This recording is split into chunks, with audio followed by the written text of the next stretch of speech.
end of the session. Yeah, let's just talk about it. I mean, it's quite not a big deal anyway. So, Virutam and Slokam, or when any poetry is taken from any verse, we give it a musical melody. Vasudeva Sutam Devam Kamsa Chandura Madhanam Devaki Paramanandam Krishnam Nande Jagadguru. Now, this is a shloka. This is not a melodic creation. It's a purely poetic creation. But in the Carnatic tradition, we use this in an alapana style singing. Is it something from Samavedam? No. Forget about Samavedam for some time. Our music has got nothing to do with Samavedam right now. Vasudeva Sutam Devam. Again, the most important aspect of singing shlok, making this an alapana, is to respect the poetic form. Vasudeva Sutam Devam. So my extensions are possible at Vasudev and Dev. Okay, so when I sing it in alapana, Vasudeva Sutam Devam, I can't sing Vasudeva Sutam. Not Vasudeva Sutam. So this is the most important. So what we generally do is we have to internalize the lyrics. Or if you take Tamil, Tandai Tayumni, Yen Veer Tunayumni, Chanchara Malki Kavanda Deshi Kavadi, Tandai Tayumni, Tandai Tayumni, Yen Veer Tunayumni, Chanchalam. That's all. Aditirka Vandade Shikavadivani Gunayallal Matroru Tunaikanen. So all the Dhirga, the long, the Hriswa, the shorts, syllables of the poetry are respected in the alapana style tradition. This is Virutam, this time you can sing Tamil poetry, Kannada poetry, Sanskrit poetry, doesn't matter. And usually done it, you can do it in Ragamalika. We sing it in many ragas, if we want. All that is the choice. Sometimes we can dovetail a Virutam shloka with a composition. Some musicians even present it by itself. One shloka by itself as a piece. And then go on to a completely independent composition. That also happens. I know a lot of musicians who believe that it should be presented by itself.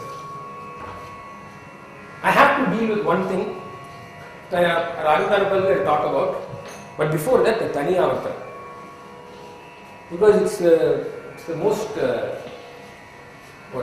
exodus prone piece in a concert. You see, Tani Avartanam in many ways is very close to what we do, either in an alapana or neraval or kalpanswara, in terms of its form. The Tani Avartanam is presented to a composition chosen by the singer or the vocalist of the day or the main instrumentalist of the day, whichever the case may be. After, say, some kalpanaswaras are ended. So there are 2 reference points. There are 3-4 reference points. 1, the tala chosen by the person.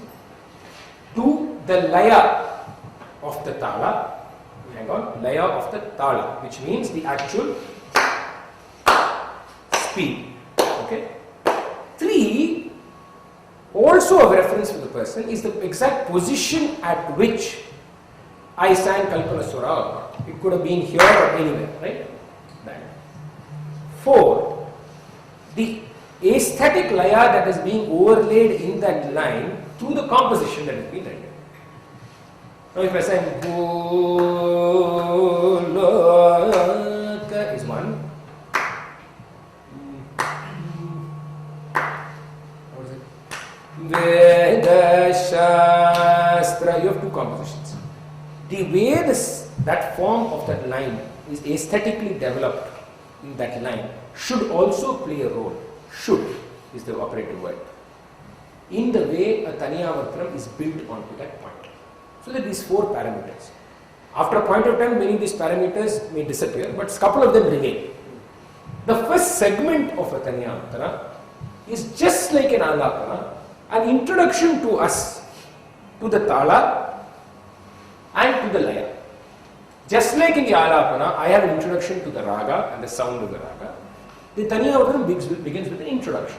So what is the tala? If it is Adi tala, he first establishes the Adi tala. Along with that, he also establishes the point of reference. This is the point where I sang. So these two he has to establish. Then he also establishes the gait, the movement. How does that get influenced? That is influenced by the gait of the composition that came.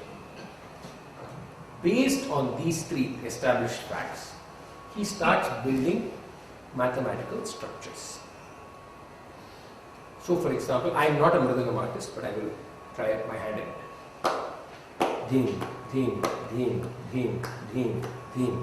Kutataka dhinata, dhin, dhin, dhin, dhin, dhin, dhin. Kutataka dhinata, dhin, dhin, tata, dhin, dhin, tata, dhin, dhin. What I am doing here is establishing the form, establishing the gait that's going on. If this is the speed, for example, I can never say what I said now in this speed.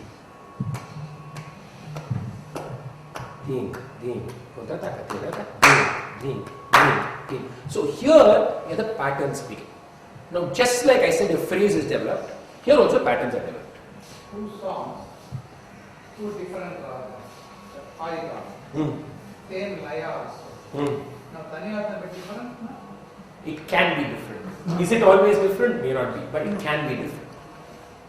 Actually, many times if a really sensitive mridangam player is playing, the aesthetics of the raga will also influence the aesthetics of his Tani Avartanam. A sensitive player, depending on the aesthetics that generate from the raga, the tonal quality of his hand will also be affected.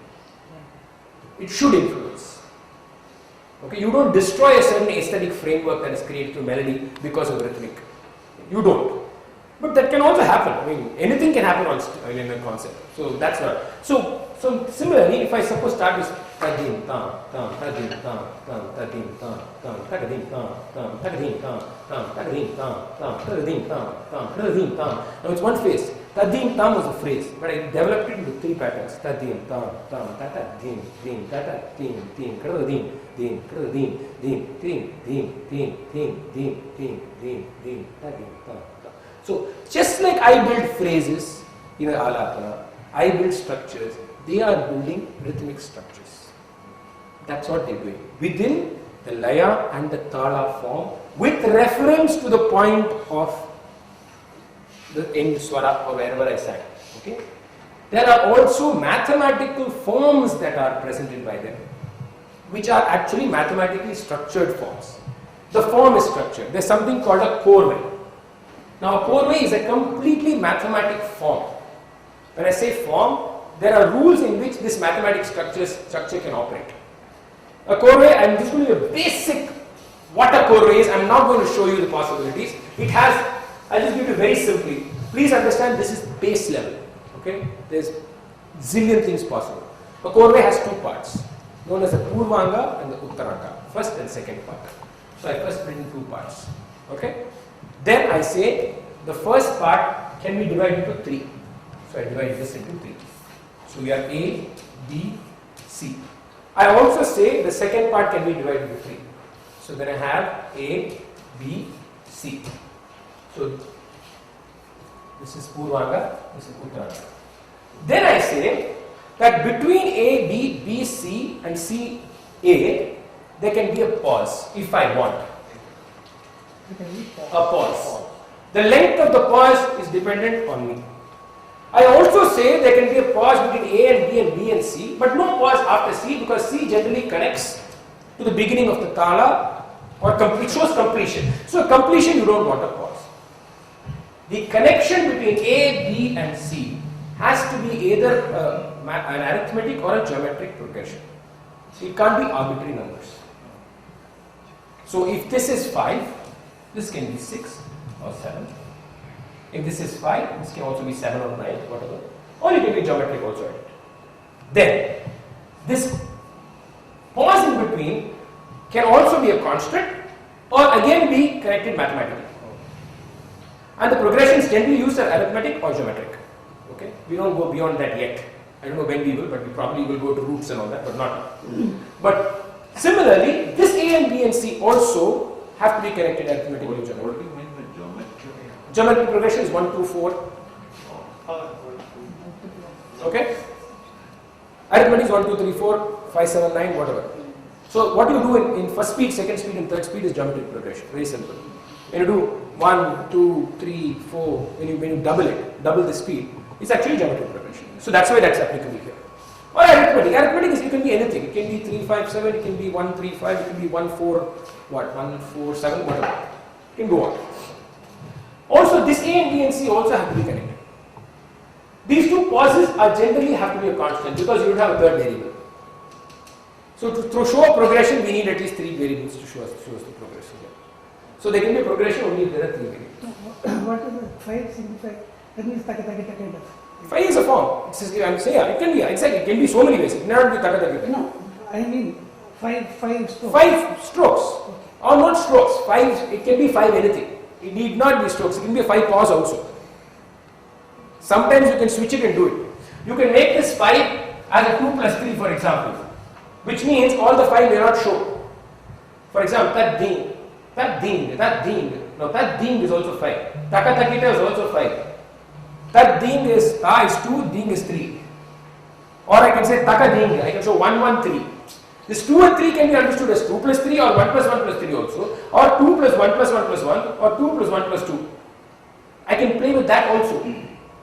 I can start perceiving this 2 and this 5 as 2 plus 1 plus 1 plus, if I perceive it like that, then my possibility for variability increases inside this, right? Then I can play with that. Even within this 5, like I said, this is the baseline. What you can do with it is infinite. So this is called a Korvai. Usually this pattern, this is how you build on it. You repeat this thrice. As much as there can be progression here, there can also be progression between every time I repeated the same mathematical structure. So I can create complex progressions here and build on these progressions on the second time that I surrender it, or the third time. But they all have to be connected. It can't be just arbitrary numbers. This is called a Korvai.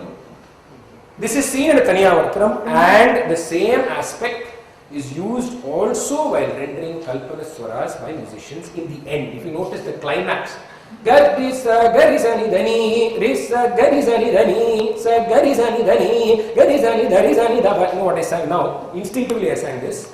I sang Garisani Dhani. 4 is a pause, okay? Then I sang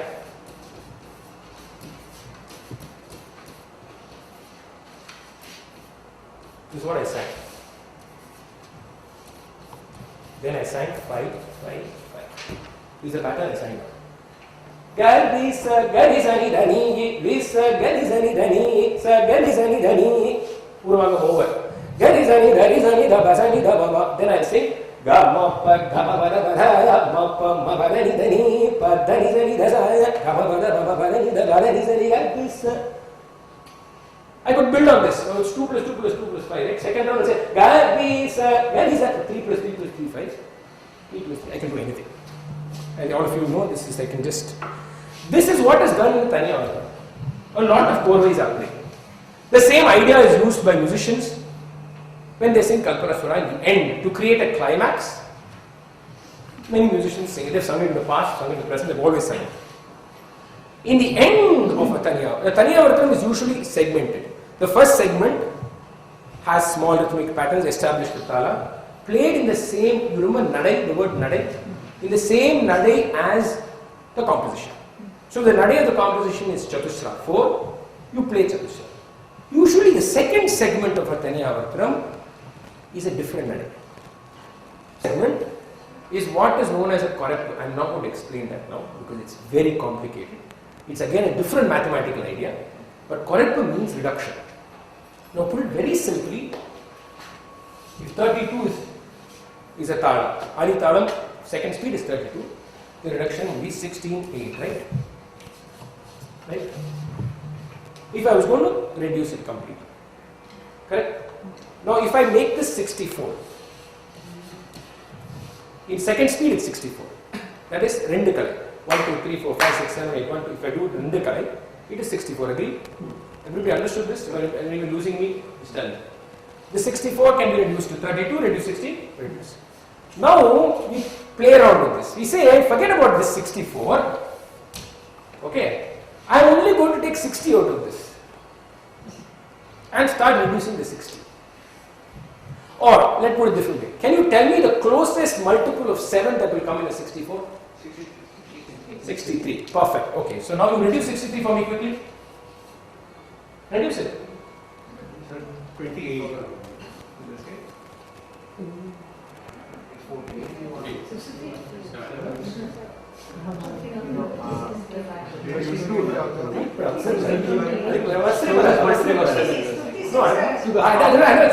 we'll hang on.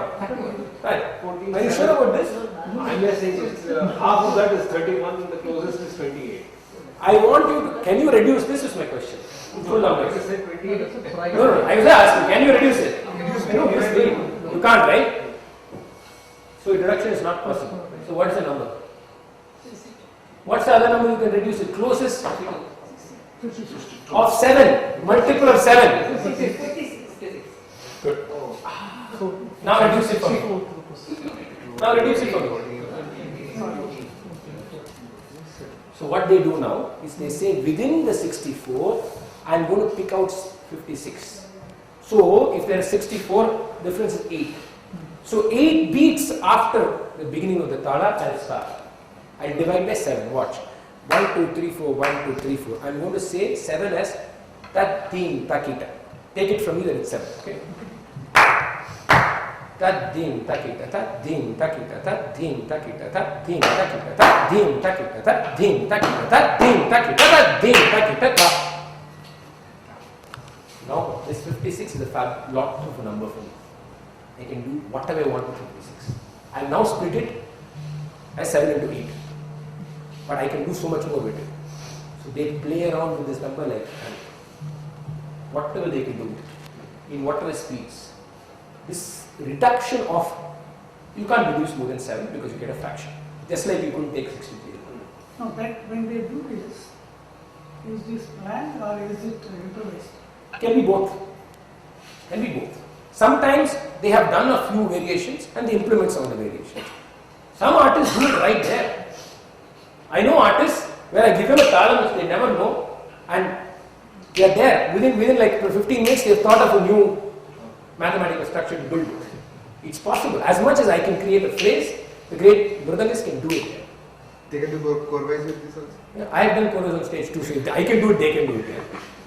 Yeah. It's possible. It is possible. It's not very difficult.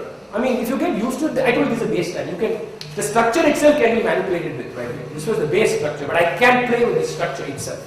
I'm allowed to. But, so this is called a Koraippu. This is what you find being done when you see a quick exchange in the end between Ghatam and Mridanga. All of you have heard that. Right? What they are doing is this damn thing. That's all. And you notice that the exchange becomes shorter and shorter, right? Obviously because the number of playing becomes shorter and shorter. So finally when they get to a point which is not this visible, then they join together. Simple. And after they join together, they create some hangama and some excitement for everybody. Then they play something known as a mohara, which is a different mathematical form by itself. I am not telling you what it is. So you can see there are at least 3 basic forms: Korvai, Koraippu, mohara. Koraippu means to reduce. What it means. So a mohara, then they play a Korvai again, and usually last is a grand Korvai. Right? So it gives a climax. That's fixed, right? That also is on the spot. See, after a point of time, every Mridangist knows about 300, 400 Korvais. So at some point of time, they probably repeat Korvais. Some Mridangists, see, the point is, another thing you must remember is, some of the Korvais may not be done on stage, but they are still a creation of the Mridangam artist. They could have done it just the previous day when they were singing it, playing at home, they could have thought of a new mathematical idea and presented it. It will so happen the next day I sang a composition that fits it beautifully, they'll present it. It's still a creation of the Mridangist. Okay? It may not be on stage. One important thing is, beyond this math, the aesthetics of how all this sounds is what determines everything. This is the back-end math that is followed. But I can make this sound ugly. There's no point. I can do a most complex reduction in a complex tala, but if it does not have an aesthetic body to it, it is a waste of time. The Korvai, I've heard so many Korvais are mathematically brilliant, which you, I not even, don't comprehend it first, then you call the musician and say, what was that all about? What was progression happening? He tell you 2 from here, remove 3s, add over there, then you see this is geometric, but then geometric changes to arithmetic, you do all complicated things. And it's brilliant, but the point is ultimately when you listen to it, it sounds like rubbish, right? So you have to remember that again, the raga, if it is being sung, the raga and the tala aesthetics has to be the primary force. If it is being played in the Tani Avartanam, again the sound, the formation in the hand, how are they playing this math? All that is what designs the aesthetic structure. So all this math is only lacking. Is there any difference between Tani Avartanam for a Kriti and for an Arti? Technically no. How does It's usually shorter, that's all. how does the mridangist and the ghatam player end up very often playing the same combination of beats? They don't, because the ghatam player is first of all following what the mridangist is playing. So if a mridangist has designed to play a 56 reduction, the ghatam artist is bound by 56. He can't say, look, I'm not in the mood for 56 today. Sorry. He can't do it. He follows, and then they're alternating. And then they are responding. See, this 7 into 8 is 56. Now I can do so much with it. Now the moment I change the perception of 56, the ghatam artist is responding to the changed perception of 56. So they're eating off each other. Just like I am both of us are eating off each other, violin and the singer is, they're doing a very similar thing here. No, but at the end of it, you said in the climax they get together. Not necessarily. The final Korvai. Final Korvai, if you notice, the ghatam artist will not play for the first round. If you notice carefully, the Korvai is played thrice, right? The ghatam artist generally will pause first. The first round will generally watch to grasp what's going on. And the second and third, they're all professionals. They know their art very well. So by the time they're second, they have caught on to what's going on.